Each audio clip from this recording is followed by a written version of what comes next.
Greetings, brothers and sisters, and happy Wednesday night. I hope everyone is doing well. Today I want to talk to you a little bit about the law, lawlessness, judgment, mercy, just kind of taking an overall look at these things. I think it'll be helpful for us, I hope, just to kind of give us a better worldly perspective. Because sometimes we can get kind of confused about things going on and how the church and some people respond to things going on in the world. And maybe this will clear up some things for us. I hope and I pray. And of course, we always want the Lord's guidance and wisdom to better understand His Word. So, we know that the law exists. As Christians, we understand that God is the law maker. He is the one that has established the law for mankind, the law for the universe, physical laws, laws of conduct, laws of worship, etc. Now, then there are laws that are made by man. There are many, many laws across the world. And we've kind of gotten comfortable because the laws in America lined up very well with the law, and that was very nice. And now they're pulling apart, and now it's not the same. And we are frustrated by that, and we should be. So just for a few short examples, so we don't get too frustrated, you got this idea in many cities across the United States of squatters. So you own a home, you're renting it out, you're paying the mortgage on it. Someone else comes and just sets up shop, changes the locks, and you can't get back in there. They have a right to stay there. That is, in God's law, we call that stealing, and that is the law. But some laws across our great land, or not so great land, say it's okay to do that. So even though it's accordance to the law of the land or the law of the city, it is lawless. It does not follow the law of God. Therefore, it is a lawless situation. The border, okay, so you got, so you guys live here, we live here, or you live over there, and you can't cross over there. There's laws of territory that are very reasonable under God's law. Well, they're not enforced anymore, they're changed. It's lawless. We have many people that commit crimes. They steal, they hurt people, and they're brought in and they're just released. Lawlessness. Little boys may feel for a little bit they should be little girls, and people are allowed to physically manipulate them on a permanent basis. That is lawless. It is just void of the law of God, which is the law of the land. Whether you're a Christian or not, doesn't matter. His law is the law. It's one that we're going to be judged according to. So we have a lot of people out there, many of them are in the church, and they kind of feel like, they don't want to judge. They want to show mercy. So it's okay if these things go wrong. Who am I to say?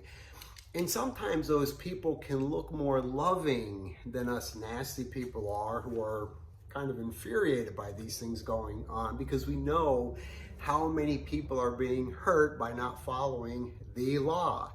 But yet they come across as nicer, they're gentler, they're more tolerating.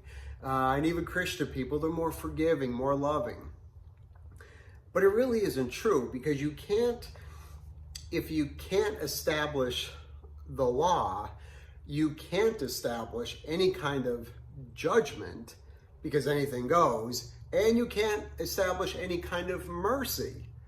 Now, if one of those people that said anything goes, it's all okay, they're just lovey-dovey. If one of them was a landlord, and if they lived in a city where this squatter came in and took their property, and if a new politician came on board and they changed the law so that the law of that city lined up with the law of God, and they went in and brought that person to trial, and they sat before a judge, and they said, yes, okay, this is not your property, you've got to get out. And say the judge says, in addition to getting out, you've got to pay $2,000 a month back rent for the past year or two, whatever, that you've lived there. Now, that person, that situation, they have the law that is sent in to establish that that person is guilty. If they want to show mercy in that regard, then fine, then it's up to them. Then they can be show mercy. But unless you have the law and a judgment, you can't even show mercy. So in a situation like America is often these days, where there's just lawlessness, you really can't even establish any kind of judgment or mercy, because everybody's doing it. They don't care. Even sometimes people will say, now I know it's true. I believe that you certainly do not have to wait for someone to come and say they're sorry before you forgive them. Definitely not. Forgiveness needs to be offered before that. But there are many people, if they're living in lawlessness, they don't feel they even need an apology from you. And then sometimes we as Christians will go up to them and say, oh, I forgive you. And that means nothing to them because they live in a lawless land. Their mind is lawless, so they have nothing to apologize or be sorry for. So you can't forgive them. So you see what I mean? Just because sometimes people sound all lovey and forgiving, you really can't be without the law of God. The law of God is glorious. Now, in the book of James, chapter 2, verse 12, he says, James instructs, he said, speak and act as those who are going to be judged by the law that gives freedom. In other words, all your behavior, realize you are going to be judged by the law. Because judgment without mercy will be shown to anyone who has not been merciful. So do we show mercy? Oh yes, very important. When that law is established, and it is by God, we can extend mercy, but it's only because the lawgiver has set that law in place. But we do want to be merciful. Boy, if we go holding a grudge and holding people accountable for things and not letting it go, we've got to be careful. James tells us there's going to be judgment without mercy if you will not extend mercy. The Lord's not going to forgive us if we're not forgiving our brothers and people that have done wrong against us. So important, so crucial as a Christian to follow that. And James finishing up, he says that mercy triumphs over judgment. Amen. Judgment will bring the verdict down, but you and I have escaped a horrible verdict, even though we're judging, or even though we're found guilty under the law, we've received such a wonderful mercy from God. And that mercy has triumphed whatever edict or punishment that judgment has brought down. Thank the Lord for that. But mercy always needs to triumph over judgment. That means that in arguments and disputes, even though you're right, and you may be right some of the times. Now, if you're a husband and you're arguing with your wife, you're probably not right. You just forget about it. You're probably wrong. But even in the instance wise, when you're right and your husband's wrong, you could still be right. But that mercy, that tenderness always has to be there. Very, very important. Now, speaking of the law of the Lord, in Psalms chapter 19, let me just read how wonderful it is.